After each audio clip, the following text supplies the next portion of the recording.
My class. अपन जो chapter पढ़ रहे हैं वो कौन सा था, नोइंग योर नंबर्स। इस चैप्टर के अंदर अपन इसके क्वेश्चन आंसर निकाल रहे थे, उसमें से अपन इसके लगभग 4 क्वेश्चन अपन इसके कंप्लीट कर चुके थे। अब क्वेश्चन नंबर जो 5 था वो अपन स्टार्ट करेंगे। क्वेश्चन नंबर 5 क्या है अपने पास, देखो क्वेश्चन नंबर 5 इसके अंदर अपने को क्या दे रखा है, ये प्रैक्टिस एक्सरसाइज कर रहे हैं अपन है ना, प्रैक्टिस एक्सरसाइज नंबर 2। उसमें क्वेश्चन नंबर 5 क्या था, क्वेश्चन नंबर 5 क्या था कि आपको दो नंबर उनका डिफरेंस दे रखा है, the difference of two numbers is 8,24,709। ये टू नंबर्स का डिफरेंस दे रखा था मुझे, है ना, और साथ में मुझे 1 नंबर दे दिया। इसमें से 1 नंबर क्या है, इसमें से 1 नंबर ये है मेरे पास, ये 1 नंबर दे दिया। अब आपको सवाल करना है, सवाल क्या है, देख सवाल क्या है मैं आपको समझा रहा हूं कि ये तो मुझे डिफरेंस दे दिया और ये 2 नंबर 1 नंबर दे दिया। अब मुझे कह रहा है कि वो सेकंड नंबर वो ना वो निकालो। देखो इस टाइप क्वेश्चन को आप सोल्व कैसे करोगे, जैसे मैं आपको एक चीज समझाता हूं, इसको ध्यान से देखना आप। मैंने 2 नाम ले रखे, एक तो राम और एक श्याम। चलो अब राम और श्याम, मैंने आपको एग्जांपल दिया था ना नेक्स्ट क्लास में, मैंने प्रीवियस क्लास में आपको एग्जांपल दिया था कि राम का अमाउंट 200 था, श्याम का अमाउंट कितना था 300 था, और टोटल अमाउंट कितना था 500। ठीक है, अब सवाल को समझते हैं। सवाल ने क्या कहा कि इन दोनों का डिफरेंस क्या था, 2 नंबर का डिफरेंस, यानी ए और बी का डिफरेंस, यानी एक अमाउंट इसमें बड़ा और एक भी छोटा है। तो मान लो इन दोनों का डिफरेंस, जैसे मान लो ये श्याम का अमाउंट है, उसमें से मैंने 200 निकाल दिया, तो मेरे पास बचा क्या 100। तो ये तो आ गया डिफरेंस, ध्यान से देखना आप, ये तो आ गया मेरे पास डिफरेंस। अब मुझे क्या कह रहा है, इसमें से मुझे एक ये और दे दिया। अब मुझे अगले ने क्या क्या दिया, आप ध्यान से देखना। अगले ने क्या दिया है मुझे, एक तो ये अमाउंट दे दिया ए, और एक मुझे दे दिया डिफरेंस, ये है बी। अब मुझे बी निकालना है, ध्यान से देखना आप। मुझे नहीं पता कि ये 300 है क्या, ये नहीं पता, लेकिन मुझे अगले ने क्या कहा, इन दोनों को बंद कर दिया, ये कर दिया कि ये तो दे दिया मुझे, एक तो अमाउंट दे दिया ये ए, और एक दे दिया मेरे को डिफरेंस। अब बताओ इसको मैं कैसे निकालूंगा इसका अमाउंट। आप कहोगे सर बहुत इजी काम है, आपको क्या करना है, उसके डिफरेंस और इसके एक अमाउंट को दोनों को ऐड कर दो तो आपका आंसर आ जाएगा। मैंने ऐड करके देखा, 200 प्लस 100 मेरे पास कितने आ गए भाई, सही कह रहे थे आप 300, यानी मेरे पास बी वाला अमाउंट आ गया। एज इट इज अपन ऐसे इसमें करेंगे। इसमें क्या था, ये तो मेरे पास डिफरेंस है और ये मेरे पास अमाउंट ए है। इसका मतलब बी का अमाउंट क्या है, बी के अमाउंट, इसके अमाउंट में से इन दोनों अमाउंटों को ऐड कर दूंगा तो बी का अमाउंट आ जाएगा मेरे पास। बस एज इट इज सवाल करना आपको ऐसा ऐसा। 9 और 9 कितने होते हैं 18, 1 और 9 कितने होते हैं 10, ये 1। 7 और 9 कितने होते हैं 16, है ना, 16 और 1 18। ठीक है, 18 का 1 ये लो 1। 4 और 9 कितने होते हैं 13, 13 और 1 14, 4। 2 और 9 11, 11 और 1 12। 9 और 1 10, 10 के 1 इधर आ गया, 1 और 9 10। ठीक है, 8 और 1 9। तो अपने पास अमाउंट क्या आ गया, जो बी का अमाउंट हुआ क्या आएगा 9 करोड़ 24,808, है ना, ये अमाउंट आ गया। आपको समझ में आया कैसे करना है, मतलब अगर अपने को डिफरेंस दे दी और एक अमाउंट दे, दोनों को ऐड कर दो, वे दोनों को ऐड करेंगे तो अपने पास तीसरा अमाउंट आ जाएगा। चलो जो अपने पास दिया हुआ है, नेक्स्ट देखो इसके अंदर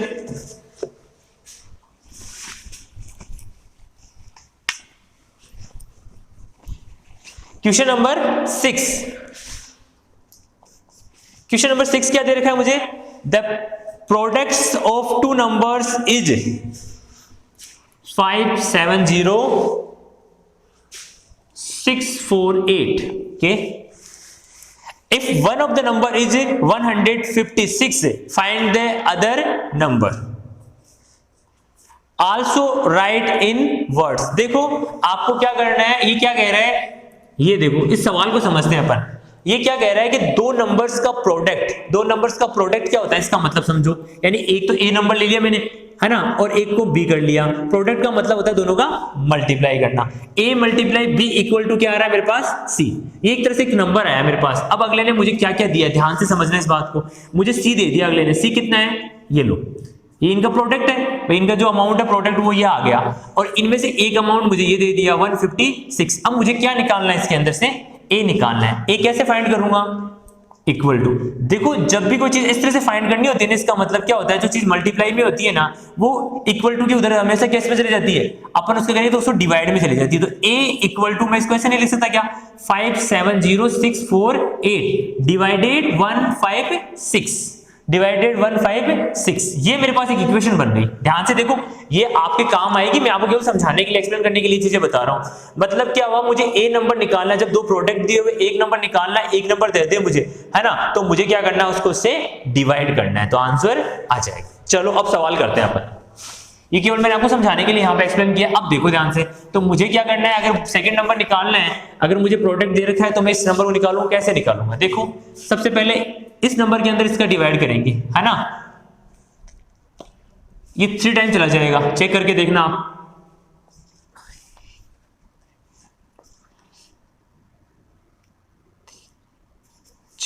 ये नंबर मेरे पास इसमें रिसीव हुआ, इसको जब मैंने इसको मल्टीप्लाई किया तो 10 में से 8 गया तो 2, 6 में से 6 0, और यहां पे क्या भाई 5 में से 1 गया तो 1, 102 से स्मॉल है, इसका मतलब ये डिवाइड नहीं हो सकता, तो अपन वहां से 1 ये 6 ले लेंगे।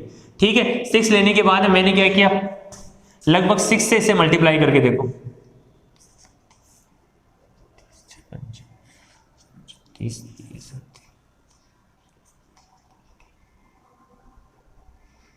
फिर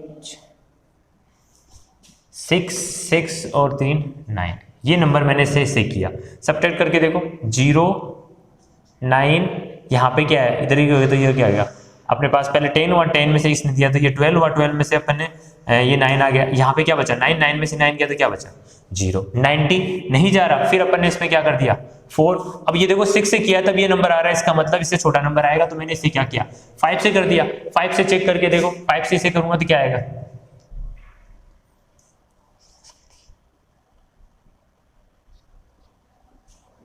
और 2, ये नंबर इसके अंदर अपन करेंगे तो ये अपने पास नंबर रिसीव हो रहा है 4, यहां पे अपने पास क्या बच गया 2, और यहां पे 1, 102 4। अब इसको अपन डिवाइड करेंगे, यहाँ पे ये लग गया 8। हाँ तो देखो अपन ने यहां तक कर लिया, अब अपने पास क्या बचा, अपने पास आया है 12 4 8, 12 4 8। अब इसको डिवाइड करेंगे ना, इसको डिवाइड कर रहे हैं, अब इससे मल्टीप्लाई किया अपन ने, इसको अपन ने 8 से मल्टीप्लाई करके देख लो, है ना, 8 से क्यों मल्टीप्लाई करके देख रहे हैं, क्योंकि देखो यहाँ पे 8 और यहाँ पे 6, 6 8 से क्या होता है 48, तो अपन चेक कर सकते हैं कि क्या पता ये हिस्से सही हो जाए। चलो करके देखते हैं अपन, 8 से मल्टीप्लाई किया मैंने 6 48, यहाँ पे 8, ये 4 अपने पास कैरी आ गया, 5 से किया 8 8 5 जो 40, 40 और 4 44, ये 4 आ गया, फिर 4 कैरी आ गया, फिर 8 और 4 12, देखो एग्जिट आ गया ना। इसके मतलब क्या हुआ कि दो नंबर्स का प्रोड्यूस अगर अपन उनको करें, प्रोडक्ट क्या आएगा, तो 5,70,648, ये इसका क्या आ जाएगा, प्रोडक्ट आ जाएगा। इसका मतलब क्या हुआ कि ये जो नंबर अपन ने लिया ना 156, इसको मल्टीप्लाई करूं मैं 3658 से, तो मेरे पास इसका प्रोडक्ट क्या आएगा 576,448, ये मेरे पास इसका प्रोडक्ट आ जाएगा। अपने को ये दिया हुआ था, ये दिया हुआ था, ये निकालना था, अपन ने क्या किया, इस नंबर से इसको डिवाइड किया, और डिवाइड किया तो मेरे पास ये आंसर आ गया। बाय चांस अगर ये दिया हुआ होता तो अपन इससे डिवाइड करते तो ये आ जाता अपने पास, है ना, ये अपन इसको ऐसे कर सकते थे। चलो नेक्स्ट क्वेश्चन देखते हैं, ये क्वेश्चन नंबर कौन सा था अपने पास, ये क्वेश्चन नंबर अपन इसको सोल्व कर रहे थे, ये क्वेश्चन नंबर 6 था जो अपन ने सोल्व किया। ठीक है, नेक्स्ट देखो,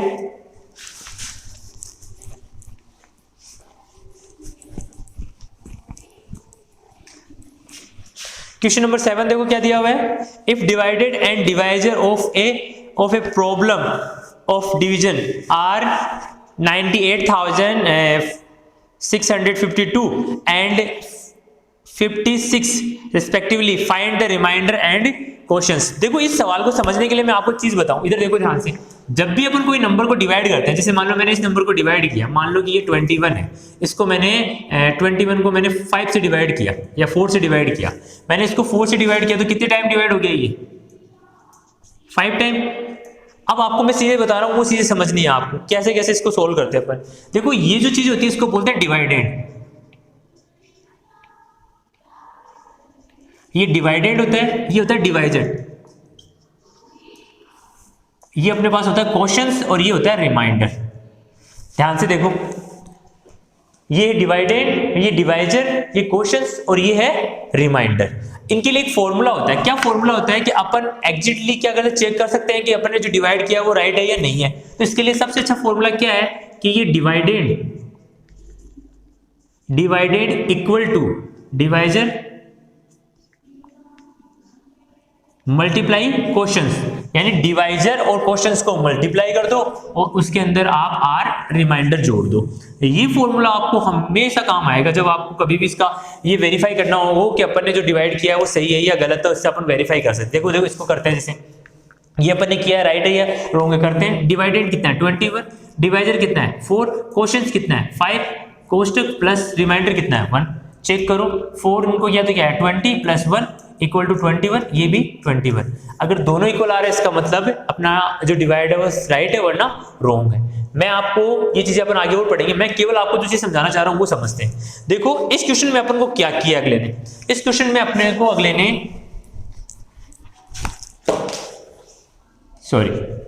इस क्वेश्चन में अगले ने मुझे क्या किया, चेंज कर दिया।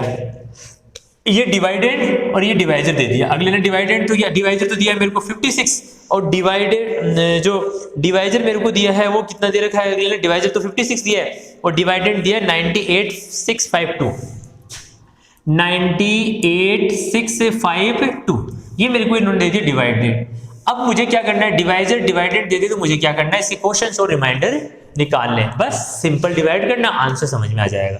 यहाँ अगले ने क्या ये वर्ड यूज कर लिए तो थोड़ा सा आपको ऐसा लगे ये क्या बोल रहा है, डिवाइडेड क्या है डिवाइजर क्या है, तो मैंने आपको बोल दिया ये तो होता है डिवाइडेड और ये होता है डिवाइजर, जिससे अपन इसको डिवाइड करते हैं। अब इसको सोल्व कर लो आप, इसको सोल्व करेंगे तो क्या होगा 1 टाइम 56, ये क्या बच गया 2 4 6 है ना। अब यहाँ पे 6 आ रहा है, अब मैं इसको कितने टाइम इसको डिवाइड करके देखूं, लगभग 7 टाइम हो जाएगा, शायद 7 या 8 टाइम, 8 टाइम करके देखता हूं मैं। 5 6 को 8 से मल्टीप्लाई करके देखो,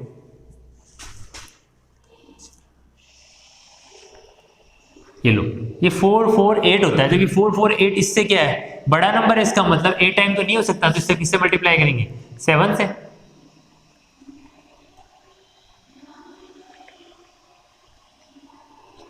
तो अपने पास क्या आएगा, यहाँ पे आएगा 392 और यहाँ पे अपन क्या राइट करेंगे 7।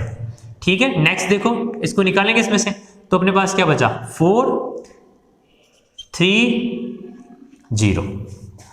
ठीक है, नेक्स्ट इसके अंदर देखो 5, चलो इसमें से 56 अपन इसको अपन क्या करते हैं 56 को 6 से मल्टीप्लाई करके देखते हैं।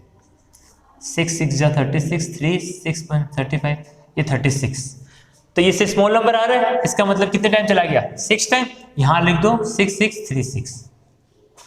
ओके, नेक्स्ट देखो 15 में से 6 जाएंगे तो क्या बचेगा 9, 3 में से 3 0 0, ये सारा 0 0 बच गया। अपने पास एक नंबर और बच गया, वो क्या है भाई, अपने पास एक नंबर बच गया 2। देखो एक नंबर और बच गया 2, इसको डिवाइड करेंगे तो क्या होगा 56 1 टाइम गया, ये लो अपन ने क्या बचा 6, यहाँ पे 8 में से 5 गया तो क्या बचा 3 36। अब देखो ध्यान से, तो अपने पास ये डिवाइडेड था, ये डिवाइजर था, ये जो अपने पास नंबर आया है ना, ये अपने पास क्या आया है क्वेश्चंस, ये आया मेरे पास क्वेश्चंस, और ये जो नंबर आया वो क्या है रिमाइंडर, ये नंबर आया वो रिमाइंडर। तो इस क्वेश्चन का आंसर क्या होगा, क्वेश्चंस तो आएगा इसके अंदर 1761 और रिमाइंडर है 36, रिमाइंडर है 36। बस इससे अपन इसको सॉल्व कर लेंगे, इससे ये क्या है इसका सॉल्व हो जाएगा। क्वेश्चन नंबर जो अपने को इसने पूछा है वो इससे अपन आराम से सॉल्व कर लेंगे। क्वेश्चन नंबर 6 है ना, ये क्वेश्चन नंबर 6 अपन ने इसको सॉल्व करके देख लिया। क्वेश्चन नंबर 6 नहीं है 7 है ये, ठीक है 7 था, इसके अंदर जो आंसर आया वो ये आ गया। तो आपको ध्यान रखना है इसके अंदर कि क्वेश्चंस का बारे में पूछेगा, इसमें क्वेश्चंस क्या है तो आप ये बता दोगे और रिमाइंडर ये। नेक्स्ट देखो क्वेश्चन नंबर 8 देखो, क्वेश्चन नंबर 8 क्या दे रखा है मुझे, 15 litre milk is available in A hotel if 25 ml milk is required to make 1 cup of tea, then how many cups of tea can be made by the milk available in the hotel. देखो बहुत easy question है लेकिन थोड़ा सा समझना है। 15 litre उनके पास milk है, ठीक है, 15 लीटर उनके पास मिल्क है और ये कह रहा है कि एक कॉफी बनाने के लिए, टी बनाने के लिए उनको केवल 25 ml मतलब मिल्क ही रिक्वायर है। अब ये कह रहा है कि इतने मिल्क में कितने कप माना अपने पास है ना कॉफी या मान लो टी बन जाएगी, ये सवाल था अपने पास। देखो ये अपन ने जब यूनिट वाला पढ़ा था तो मैंने एक चीज बोली थी कि यहाँ यूनिट ml में है, यहाँ यूनिट किस में है, लीटर में। तो पहला काम तो या तो इसको लीटर में कन्वर्ट कर लो, है ना, या इसको लीटर को किस में कन्वर्ट कर लो, ml में। आपने पढ़ा था कि जैसे हम बड़ी यूनिट को स्मॉल यूनिट में करना बहुत ईजी होता है, केवल उसको मल्टीप्लाई करना होता है, ठीक है। तो अपन ये करेंगे, आपको पता है मैंने जिसमें आपको बताया भी था उस टाइम, लीटर को अगर मिल्क में उसमें कन्वर्ट करेंगे तो यहाँ पे ये लीटर था, फिर इसके बाद में क्या था, डेसी, फिर सेंटी और फिर ml, ऐसे ही था ना। इधर क्या था, किलो, हेक्टा और डेका, और इन सब के बीच में डिफरेंस किस का था, 10 का। देखो ऐसे ही था ना, ये ml था तो इससे डिफरेंस ये क्या, तो ये गया तो ये 10 का, ये 10 का और ये 10 का, कितने का डिफरेंस आ गया, 10 10 10 1000 का डिफरेंस आ गया। यानी कहने का मतलब लीटर को ml में कन्वर्ट करने के लिए मुझे उसे 1000 से मल्टीप्लाई करना है। चलो 15 लीटर को मल्टीप्लाई किया मैंने 1000 से, तो ये मेरे पास क्या हो गया, 15,000 ml, ठीक है। अब इतना मिल्क मेरे पास है। अब जब मुझे क्वांटिटी पता चल गई, ये भी ml में आ गई, ये भी ml में आ गई, अब क्या करना है, मुझे क्या करना है, उसके नंबर ऑफ वो निकाल ले। तो मतलब क्या करना है, कुछ नहीं करना, बस ये लो और इसको 25 से केवल क्या कर दो, आप डिवाइड कर दो। 25 से इसको डिवाइड कर दो, अपने आप नंबर ऑफ कप्स आ जाएंगे अपने पास जो सॉरी टी बनेंगी। तो देखो मैंने इसको क्या किया, मैंने इसको डिवाइड किया। आप इसको सीधा भी डिवाइड कर सकते हो, वैसे भी डिवाइड कर सकते हो, ठीक है। 60 तो 600 cup of T in this milk, मतलब 15,000 ml मिल्क था अपने पास, या 15 लीटर मिल्क था अपने पास ml। उस मिल्क में से अपन ने ये 25 एक कप के लिए चाहिए, तो कितने कप बन जाएंगे, लगभग 600 बन जाएंगे। अब आप सोचोगे मैंने इसे सीधा कैसे कर दिया, देखो इसको ऐसे भी कर सकते हैं, कैसे, 15000, इसको डिवाइड करेंगे 25 से, ये जाएगा नहीं, इस टाइम 25 की टेबल पे बोलूंगा तो 6 टाइम बोलूंगा तो 150 आएगा, ठीक है। 150 आगे कितने जीरो बच गए, उतने जीरो आप आगे लगा सकते हो, तो ये हो गया 600। ये सीधा तरीका होता है, काट के अपन ऐसे इसको सोल्व कर सकते हैं, ठीक है। तो 600 कप्स ऑफ टी बन जाएंगे उसके अंदर। क्वेश्चन नंबर देखो,